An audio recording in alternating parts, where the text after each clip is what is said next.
이번에 주어진 주제가 비전향 장기예수 서가문에 나타난 그런 시대 인식이었기 때문에요. 제가 처음에 냈던 제목을 좀 바꿨습니다. 좀 이해하기 쉽도록 담론이라고 하는 그 유형별 접근을 하려고 해서 이 포스트에 있는 제목과 좀 달라진 것을 양해를 해주시기 바라고요. 주어진 시간 내에 내용을 이제 밝히도록 하겠습니다. 그리고 오늘 맡은 주제는 특정한 주제지만 앞서서 발표하신 이민 교수님 또 증언해주신 임장님 얘기도 나오듯이 정말 어떻게 보면은 앞으로 그 많은 연구가 필요한 그런 한국 교회사의 보고와 같은 분이다 그런 생각을 하고 있습니다. 주어진 시간에 또 발제해드리기 때문에 바로 가도록 하겠습니다. 서론에서 이제 북송하는 그런 비전향 장기수의 북송권이 나타나겠습니다. 그래서 1993년 예외적으로 2인모 1명이 북송되었고요. 그 이후 2000년에 남북 공동선언을 전후를 해서 집단적인 생활이 이루어졌습니다. 그러나 여전히 이것은 미완의 사건이라고 볼 수 있습니다. 그리고 이 사건을 대하는 남북한에는 차이가 있습니다. 남한에는 상황이 좀 복잡한데요. 먼저 아직도 북송되지 못한 사람들이 있습니다. 특히 전향을 했음에도 불구하고 북송을 원하는 그런 것이 있습니다. 그래서 이 북송과 이 전향 이런 것들이 단순하게 이분법으로만 하기는 어렵다는 것을 보고 그리고 남한은 이제 정부의 그런 입장도 일관적으로 무조건 안 된다 아니면은 구속이 된다든지 했으면은 좀 장기적인 전망을 한 텐데 한번 허락하고 그 이후로는 그냥 현실적으로 진행되지 않는 그런 상태가 있습니다. 당시에는 무조건 송환이냐 조건부 송환이냐 비전향 장기수가 전쟁 포로이 아니냐 그리고 전쟁 포로와의 북한에 있는 교환이냐 이런 것들이 됐는데 그 모든 것들은 미래적인 사건이고 좀 발전되지 못했다는 걸 말씀드리고요. 그리고 또 이 이슈가 직접은 아니지만 제가 한번 생각해 본 것이 북송을 원하는 그룹도 있고 또 탈북을 원하는 그룹도 있다. 남북 간의 관계에 있어서. 그래서 탈북은 1세대의 그 월남민 그리고 나서 이제 소수의 귀순민 최근에 다수가 됐던 탈북자 북한 입단 주민인데 현재 남아있는 아직도 비전향 장기수 그리고 한국에 정착하고 있지만 또 여러 가지 어려움을 겪고 있는 북한 입단 주민. 근데 북한 입단 주민은 최근 연구가 많은데 이 두 개를 비교하는 연구가 앞으로 좀 필요하지 않나. 남한 속에 있는 북한이라는 개념. 그러면 왜 그렇게 남한에 있어서 여러 가지 정책이 복잡하냐면요. 남한에는 헌법 규범과 헌법 현실에 부족하다. 가령 얘기하면은 이 비전향 장기수가 출소했을 때 주민등록증 주지 않았습니다. 출소 증명만. 대한민국의 법에 의하면은 모든 대한민국 사람들은 다 대한민국 국민인데도 불구하고 그러니까 이 원칙과 정책이 이제 좀 모순이 있다는 것이고요. 탈북인도 아마 여기서 관련된 분들이 있을지 모르겠는데 만일 이제 외국 사람이다, 북한 정부가 외국이다 하게 되면은 국제 난민을 하면 되고 남한이게 되면은 내국인 취급을 해야 되는데 그게 아니고 특수 난민이기 때문에 북한 이탈 주민 정책의 가장 큰 복잡한 문제는 바로 여기에 있습니다. 그런가 하면 북한은 그 체제 우위를 선전하는 좋은 기획 구상에서 일반적인 그런 입장을 갖고 있다는 말씀을 드립니다. 비전향 장기수는 굉장히 민감함에도 불구하고 그동안의 선행 연구가 미진했고 특히 기독교는 더욱 길었습니다. 그런 면에서 이번에 사료집을 낸 그 우리 고선 박사님의 노고에 다시 한번 감사를 드리고 그러나 특히 비전향에 있어서는 이제 주로 서간인데요. 서간은 여러분도 알다시피 비전향 장기수뿐만 아니라 모든 죄수들은 그 편지의 내용을 검열을 받고 있기 때문에 거기서 다 모든 내용을 알기는 어렵습니다. 그래서 거기서 미진한 분들은 그들이 남겼던 다양한 그런 전기라든지 아니면은 구술 기록 등을 통해서 보완할 수 있다는 말씀을 드립니다. 그리고 이 복잡한 것에서 저는 이제 복잡한 거 전제하고 이걸 한번 분석을 해봤는데요. 먼저 세 가지 차원이 있습니다. 이제 정치적, 그리고 정치 사회적, 종교적 차원이 있고 그 각 핵심 개념은 전향, 인권, 회심입니다. 그래서 저는 이것을 가지고 담론을 만들어 봤고요. 그리고 정치가 제일 큰 것이죠.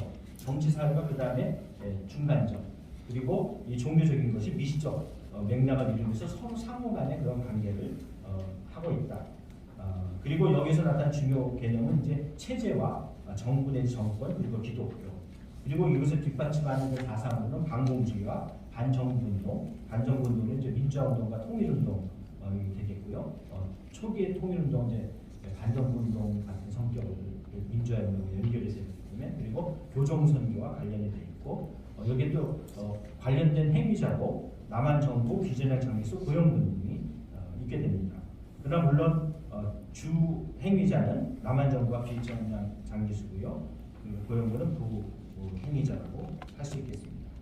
그래서 저는 이런 것에 기초를 해서 정치적 차원에서의 전향 담론, 그리고 정치 사회적인 면에 있어서의 인권 담론, 그리고 종교적 담론에 있어서의 회심 담론으로 이해해 보려고 했습니다. 최전기의 박사학위 논문이 이 연구의 하나의 큰 계기를 마련했고요. 그리고 비전향 장기수의 구술작업을 했던 한홍구와 김규혁에 의해서 비전향 장기수를 네 구조로 나눕니다. 그래서 처음에 이제 유격 활동, 아니면 일부는 이제 군인으로 자기 신분이 밝히는 사람들이 있는데요. 그래서 1차가 그냥 단순히 유격대냐 아니면 군인이냐도 아주 민감한 문제인데 여기서 그냥 넘어가겠습니다. 그래서 그리고는 간첩으로 불리는 그런 그 이후의 단계, 그리고 세 번째로는 남한에서 나온 자생적인 변혁운동에서 나왔던 사람들, 그리고 마지막으로는 그 조작 간첩 사건에 대한 네 부류인데요. 비준형 장기수에서 특히 이제 1, 2 부류는 벌써 30년이 넘어가는 거기 때문에 저는 네 가지 다 다루려고 하다가 그 네 가지가 조금 성격이 다르기 때문에 이 논문에서는 1, 2만 주로 다루고요. 그 자료집 안에는 이제 3, 4에 해당되는 분들도 많지는 않지만 해당이 됩니다. 그래서 가령 예를 들면은 이제 북한에도 다녀와서 문제가 됐던 서총원 전 국회의원이 되기 때문에 나중에 또 필요한 연구가 3, 4부에서 할 수 있으라고 여겨집니다. 비전향 장기수는 이제 처음부터 사상범의 특징이 나타나는데요. 사상범에 대한 대한민국 한국에 있을 때 그런 정책은 일제 강점부터 나왔는데 그것은 식민 정책의 일부이기 때문에 아주 비민주적이고 비인도적인데 이 유산이 계속 이어왔고요. 그리고 그 당시에 일제시에서 전향한 사람들도 불복과 타협의 모습을 보였지만 그렇다고 해서 바로 친이되는 건 아닙니다. 거기에도 또 입장 차이가 있다는 거. 그리고 일본은 이것을 엄벌주의 등을 했다는 것이죠. 남한도 기본 정책은 전향이었습니다. 그리고 때로는 일본 정책과 마찬가지로 불법과 그런 무력을 불사했는데 이것이 오히려 비전향 장기수에게 도덕적인 그런 빌미를 줌으로써 이분들은 자신들을 도덕적으로 우월하다고 하는 것을 통해서 자기 정체성을 강화하다 보니까 오히려 더 전향이 불가능한 그런 일들이 일어나게 됐습니다. 그래서 상당수는 전향했지만 여전히 전향하지 않은 분들이 있는데요. 그분들은 먼저 반체제, 공산주의 체제를 우리는 체제를 폐하지 않겠다 하는 것이고요. 그래서 고용군은 이 통일이라는 것을 통해서 문제가 해결되리라고 생각을 하면서 계속 통일의 문제를 얘기하는데 그 개념은 명확하지는 않습니다. 한 가지 이제 그 연방제까지 거론을 했고 또 논찬에서도 지적을 해줬지만은 여기서 그 통일의 문제를 구체적으로 밝히지는 않고 있습니다.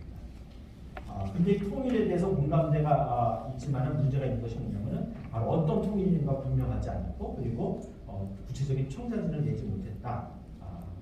그리고 고용부 자신은 반공주의자이기 때문에 결국 전향 담론에 있어서는 정부와 같이 가는 그런 입장을 뜰 수밖에 없었습니다. 그 다음 제가 이제 사회적 차원에서 인권 담론인데요. 여기서는 고용군과 정부의 이제 그런 입장 차이가 나게 됩니다. 그래서 거시적인 차원에서는 고용군은 남한의 입장을 택하지만은 이 중간적인 단계에 있어서는 이제 중간자로서 입장을 취하고 있습니다.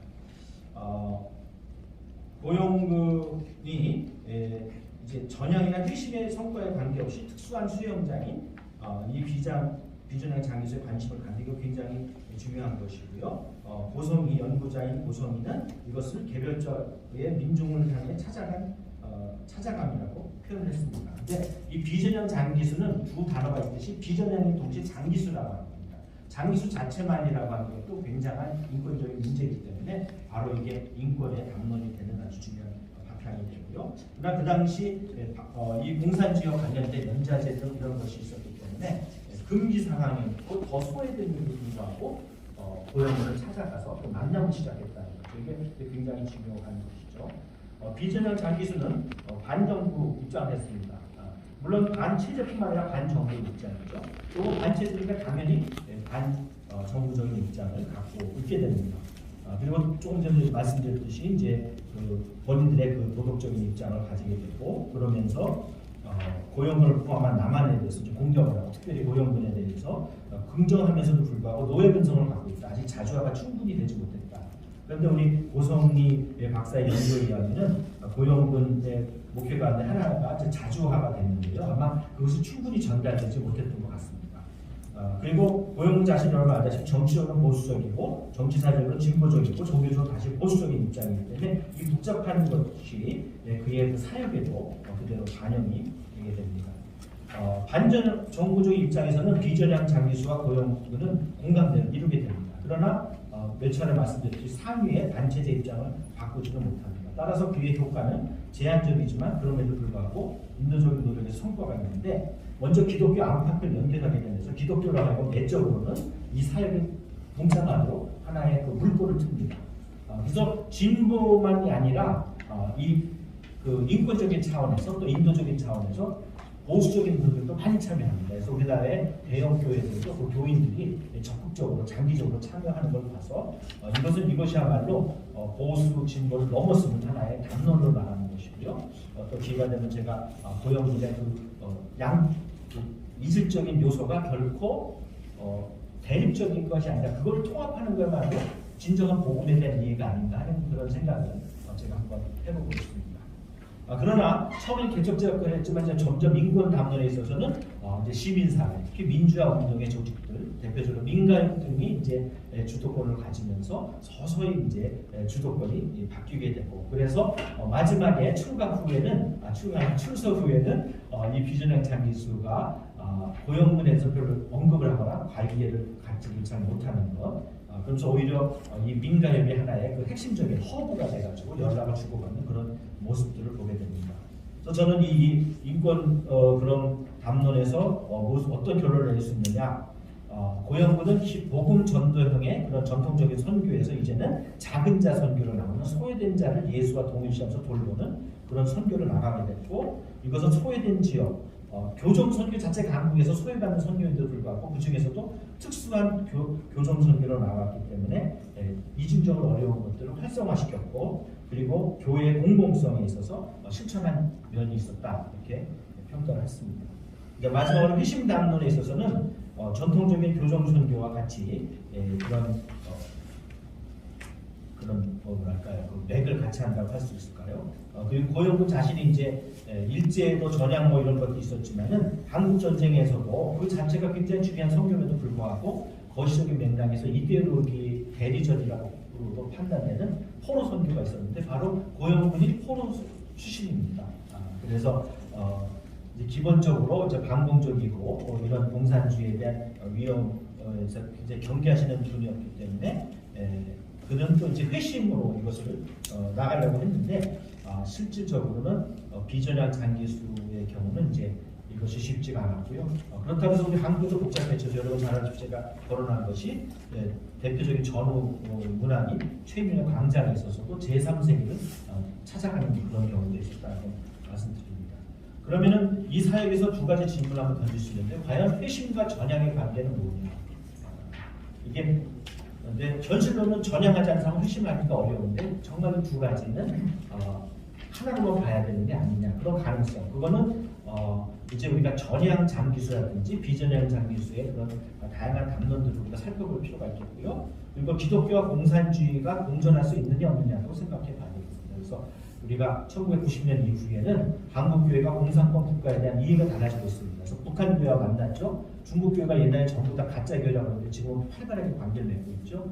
그리고 동유럽의 변화에 있어서 앞장선 것은 폴란드의 카톨릭과 그리고 구동독에 있어서의 라이프치히에 있는 니콜라스 교회인데 그게 어떤 교회입니까? 옛날에 다 공산주의 교회거든요. 그래서 우리가 좀 눈을 넓히고 이런 기독교와 공산주의 담론이 커지면 고용군에 대한 해석도 좀 더 달라질 수 있겠다는 그런 입장을 드립니다. 고용군은 그의 회심 담론 사역을 해가면서 주로 강조했던 게 뭐냐면 우리 하나님의 자녀다. 그리고 심지어는 그들이 신앙적인 것을 표출하지 않고 넓은 의미에서 너희들의 고난이 하나의 일종의 통일과 민족의 운명에 있어서의 계속적인 입장이라고 하는 그래서 굉장히 긍정적으로 평가를 하고 그리고 또 복역 기간이 발전의 기회로 삼으라 하는데 이거는 아마 좀 역효과가 난 그런 충고가 아니겠다 생각을 해봅니다. 왜냐하면은 오랫동안 그 교회의 교정 선교는 전향 공장으로 이해하는 것이 있고, 특히 비전향 장기수들은 이 교정 선교를 이제 넓은 의미에서 전향 공장으로 봤기 때문에 그 고영근 목사의 그 진심도 많이 왜곡되었으리라고 합니다. 결론입니다. 고영근의 비전향 장기수를 비롯한 기독교 비전향 장기수 사역은 전향 담론과 회심 담론에서는 한계가 있었지만 인권 담론에서는 긍정적인 기여를 했다. 이 사역은 기독교의 사랑의 구체적인 실천을 넘어서 기독교 선교론을 확장했다. 따라서 고영근의 비전향 장기수 사역은 당시 역사적 고려를 할 때, 냉정하게 할 때 긍정적으로 평가할 수 있다. 서론에서도 언급했듯이 비전향 장기수 문제는 아직 현재 진행 중인 미안의 사안이다. 뿐만 아니라 소외되고 잊혀진 사안이다. 비전향 장기수는 분단 현실을 집약적으로 보여준다는 점에서 통일을 앞두고 통일을 바라는 남북한 모두가 심도 깊고 진실을 밝히는 연구를 계속해야 될 분야임이 분명하다. 그런 면에서 기독교계의 분발을 촉구한다. 이상으로 발제를 마치겠습니다.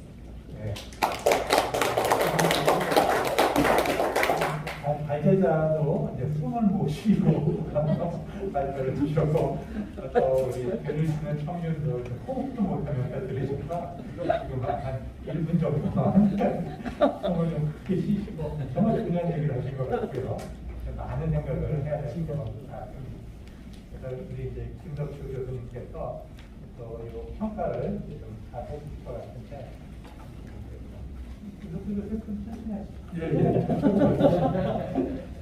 저는 문찬의 제목을 비전향 장기수 본사업 연구의 마중물이라는 것을 썼습니다.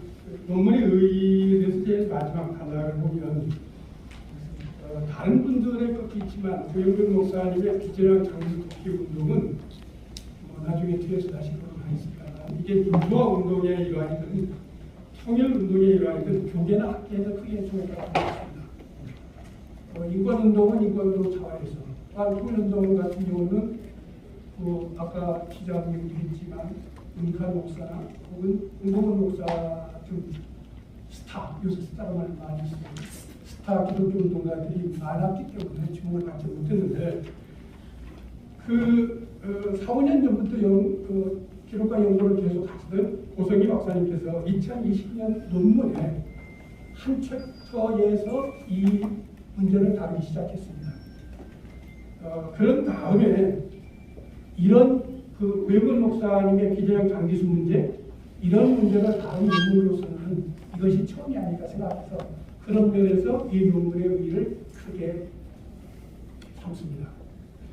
그런 면에서 지금 보니까 문찬자의 질문도 뭐라고 발제자가 답변을 안 하는 그런 상황인 것 같아서 몇 가지만 정리하고 넘어가겠습니다. 첫째는 이 논문이 더 잘 되고 이 마중물이라는 건 사실은 어떻습니까?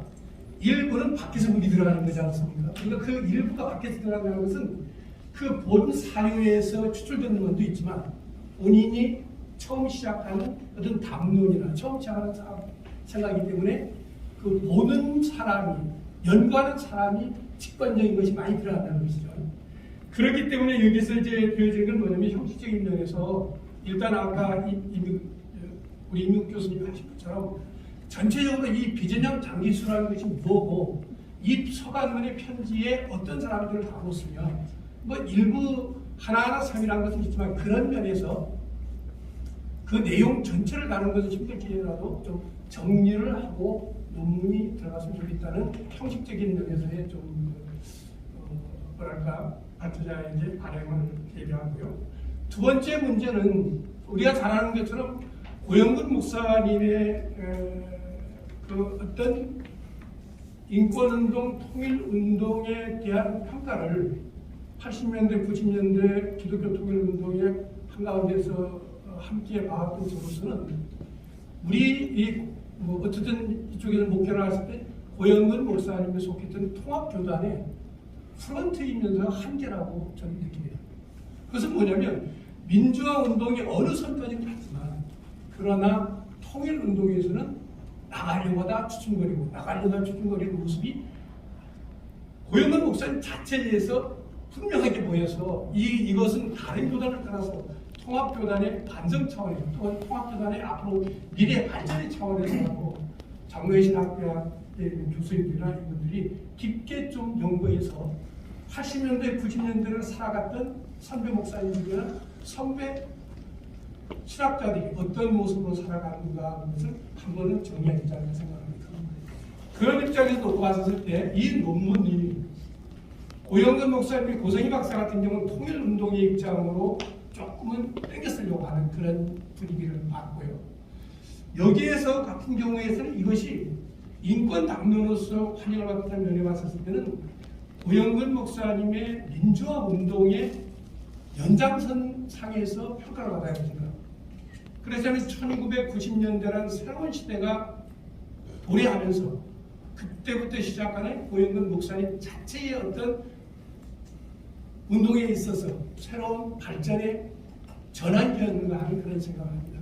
그 말은 무슨 말이냐면 1990년대는 우리가 잘 아는 것처럼 현실 사회주의가 무너지기 시작한 소련이 무너지고 동구권이 무너지고 이런 경우였죠. 만약에 인권운동의 연속적인 차원이라면 그건 문제가 없습니다. 왜냐하면 고영근 목사님은 평생을 선민주 후통일을 갖고 있었고 그 1990년대가 되기 바로 직전까지에 있어도 그리고 90년대에도 저희가 사회주의 개혁 논쟁이라고 해서 많이 다뤘는데 많은 부분들은 어떤 생각을 했냐면 이제 사회주의적인 통일은 한국에서는 더 이상 없다. 이제 어쨌든 간에 자유민주적인 통일이 될 거라 했기 때문에 그 선통이라는 말, 어떤 식으로든 통일은 선하다는 말이 깨지기 시작한 때입니다. 그러나 지금 20년, 30년이 돼서 오늘날의 러시아를 보거나 오늘날의 동유럽을 봤을 때는 새로운 움직임도 좀 보이죠.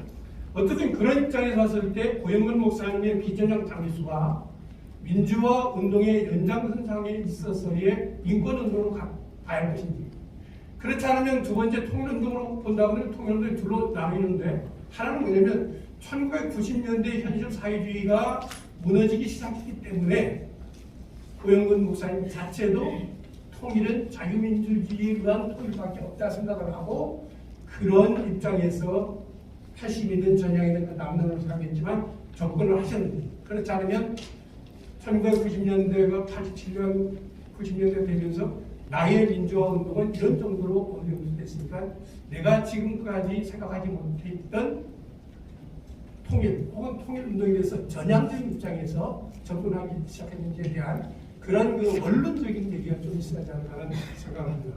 그리고 두 번째는 이제 어떤 경우냐면 여기는 이제 거론을 안 했습니다만 이 비전형 장기수에 대한 접근을 비교론적으로 연구해 볼 수 있는 것은 우리가 전 세계적인 입장에서 본다면 딱 일본에만 있습니다. 일본에는 뭐가 있냐면 그 소위 제2차 세계대전 전 제국지 시대나 이후에 일본 공산당들이 일본 정부에 의해서 오래 감금되면서 그동안에 그들이 접근했던 혹은 그들이 사회와 이제 소통했던 비전형 장기수 문제가 있습니다. 그리고 그 연구가 좀 있는데 그들과 함께 조금 비교해 볼 수 있는 것이 있지 않을까 생각이고, 그다음 세 번째는 이 고영근 목사님 우리가 실질적인 면으로 본다고 한다면 지금 이제 특히 젊은 세대들이나 지금 세대에 와서 민주화 운동이든 통일 운동이든 내 것을 나눠주면서 하는 운동이라면 난 하기 싫다는 이런 그 참 만문적인 생각이 팽배해지고 있는 2020년 21세기를 살고 있는 현 우리들에게 이 고영근 목사님이 보여줬던 그 모습에서 배워야 할 것은 무엇일까 하는 것을 좀 생각해보는 차원이었으면 합니다. 네, 감사합니다.